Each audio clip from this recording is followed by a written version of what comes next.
بشرتها مش في احسن حالاتها، بتنزل شغل وبشرتها مأكسده وفيها تسبغات. يعني لما تبقي قاعده وتلاقي رساله جايالك بتحلفك بالله ان هي عندها مناسبة، قراية فتحتها بعد يومين وفرحها بعد العيد، وبتستحلفك بالله حرفيا انقذيني بشرتي باهتة وكلها تسبغات. تعملي ايه؟ تعملي اللي انا هديهولك ده بعد الصلاة على الحبيب النبي. صلي على الحبيب قلبك يطيب. اللهم صل وسلم وبارك على سيدنا محمد. والف مبروك على خطوبتك وان شاء الله ربنا يتملك بخير. بصي يا ست البنات، هتجيبي لي ايه؟ هتجيبي لي معلقتين زبادي، معلقتين زبادي من البلدي، مش عايزاه التاني، عايزه زبادي بلدي من عند اللبان.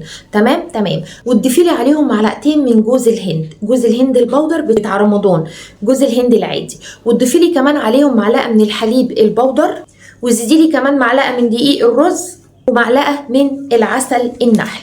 اخلطي كل المكونات دي كويس قوي وسيبيها قيمه 10 دقايق وبعدين استخدميها. هتلاحظي فرق رهيب في بشرتك. انت بقالك يومين، من النهارده لحد اليومين ما يعدوا كل يوم استخدمي الوصفه دي على بشرتك وهتلاحظي الفرق، وانت اللي بنفسك هتلاحظي نضاره بشرتك.